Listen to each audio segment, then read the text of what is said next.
Right, mastreets social media manoswera nchiona kuti nyaya dziri kufamba sei. Ndinayo nyaya ndoda kuti ndinge ndiri ndinosvitsa kwamuri imimi moziva kuti zvii zviri kuitika vazukuru.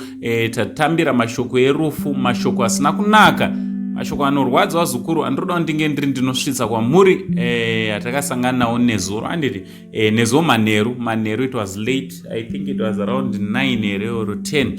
So ndoda kuti ndisvitse nyaya iyoyo. Asi chekutanga, kana uri munyowani usati wasubscribe paSane TV, aiwa kusubscribe, it's for free. Just subscribe, turn on your notification bell so that every time we upload a video you will be notified. Chitoti zviri kudi kwese kwamuri vazukuru vasekuru Sainte.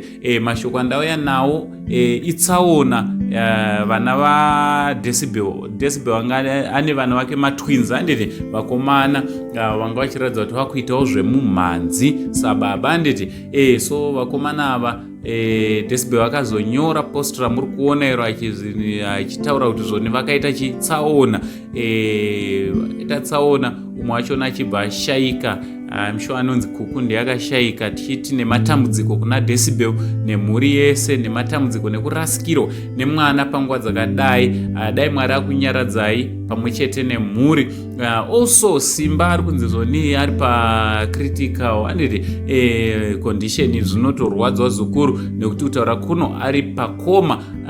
Dai Mwari wamasimba ose amuporesawo nekukasika. We wish him a speedy recovery panguva inorema kudai kuti mwana umwe ari paComa, umwe ari kumochwari. Dai Mwari akunyaradzai king, anditi Decibel pamwe nemhuri yese. Dai Mwari akuitirai zvakanaka, mawana comfort mumaoko aMwari panguva dzakadai, nguva dzinorema.